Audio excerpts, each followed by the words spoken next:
Hi people, Morgan back here again.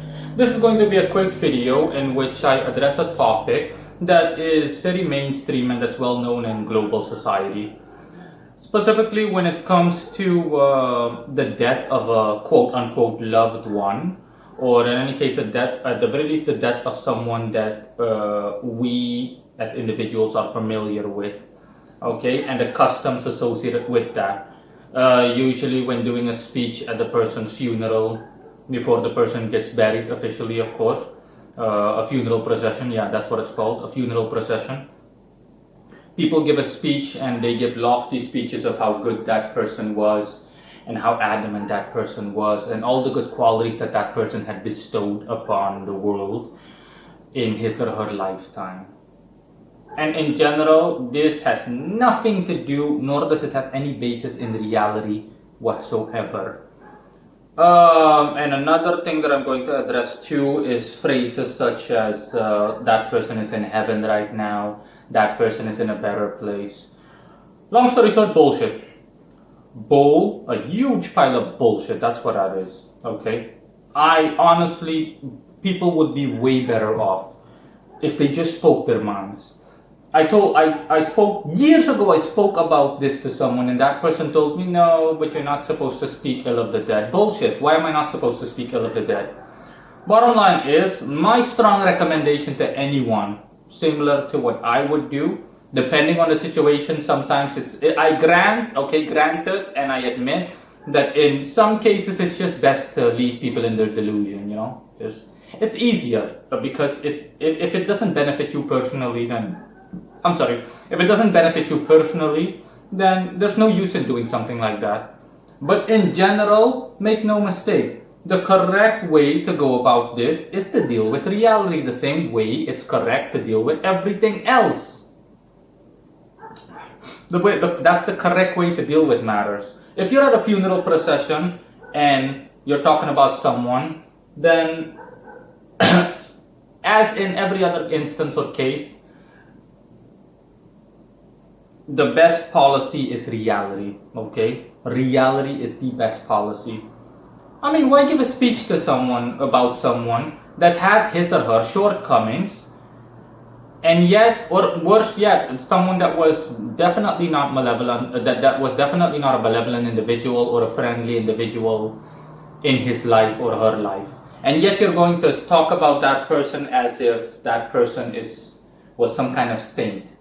I mean, imagine a serial killer, or imagine someone that has sinned a lot in society, someone that has been, generally speaking, a nuisance to society, and then addressing that person in such a way. Okay, John Doe was a very good person. We will always remember him, or we shall always remember him, Grandma. He was very good and a kind-hearted man. He shall be remembered forever in our hearts, and all of that bullshit, all of that crap. No. Okay, if it was me, I'd be... I'm not saying that you have to be ridiculously blunt, but this is the correct way to go about addressing someone that has passed on, someone that has died during a funeral procession or at the funeral, you name it. If you know, for example, that it's not worth the trouble, or if, for example, his or her family will not appreciate what you say, which is reality, the truth, then don't go. End of story. Okay? If you can't speak the truth, then don't say anything, and don't even bother. And if people ask you, I'm openly going to tell them, now listen, I can't speak my mind freely. We all know that John was not a good guy.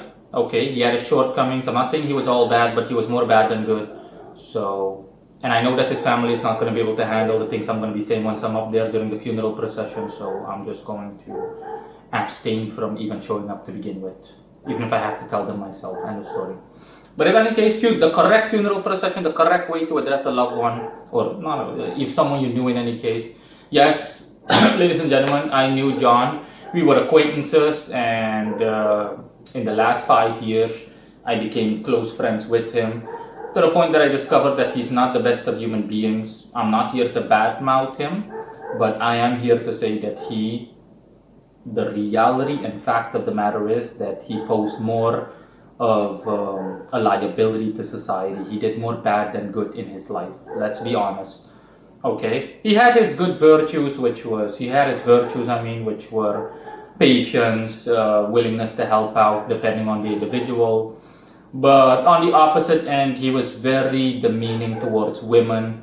He objectified women heavily. He was someone that he was pretty much a slave to his senses. He just smoked and drank for the majority of the day.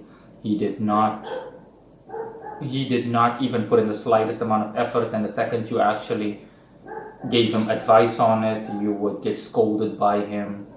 His hygiene was poor and lacking. Okay, things like his breath smelled and blah blah blah blah blah blah blah. Generally speaking, he was more of a detriment to society than an actual asset. That is who John really was. And I'm not going to say that he is in a better place right now or that he's in heaven, because that's obvious nonsense, because us as human beings, we have no way of knowing that. A psychic or someone who is an esoteric specialist or who specializes in the afterlife and all of that, in the etheric world, in the astral planes and whatnot, someone like that potentially can know whether he is really in a better place or not.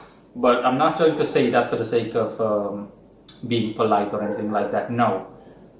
Okay, John is dead, and he did more bad than good. We're going to leave it at that. Not going to make pathetically false delusional statements as in he's in heaven or he's in a better place, because we don't know that. I don't know whether John is in a bad place, nor does anyone that's listening to this know. And we don't have to go further than that unless someone in this room actually wants to know really if he's in a better place or not. But no, generally speaking, it's not better. It's not worth the trouble of knowing. He's dead, and that's that. Okay, he has passed on. I do genuinely wish him all the best, and I hope that he improves in the afterlife. And that is it. That is the correct way to address someone.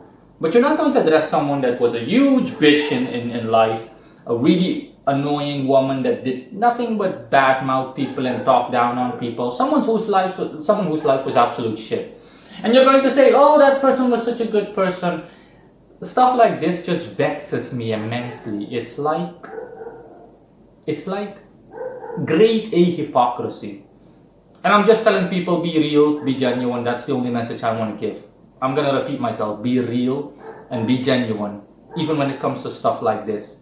If a loved one or someone you know dies, okay, speak your mind in terms of what you actually thought about that person. Not what you want others to hear. No. Otherwise, you're no different than a bullshit politician, you name it. If you know that, hey, listen, it's in the best interest of all parties involved, if I don't say anything, then don't say anything at all. Because if you know that, for example, his family or his loved ones will not take lightly to you saying things the way they really are, they prefer to live in their delusion, then fine, leave them in their delusion. You're not here to wake people up, okay? But in general, if someone asks you to speak your mind, you speak your mind.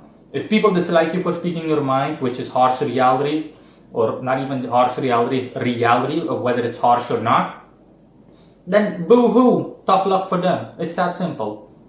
No. Okay? You stand your ground, and they either accept reality or they don't. It's that simple. And if they can't accept reality, then they simply shouldn't even come near you, nor should you socialize or engage with them in any way, shape, or form. That's simple. Bye.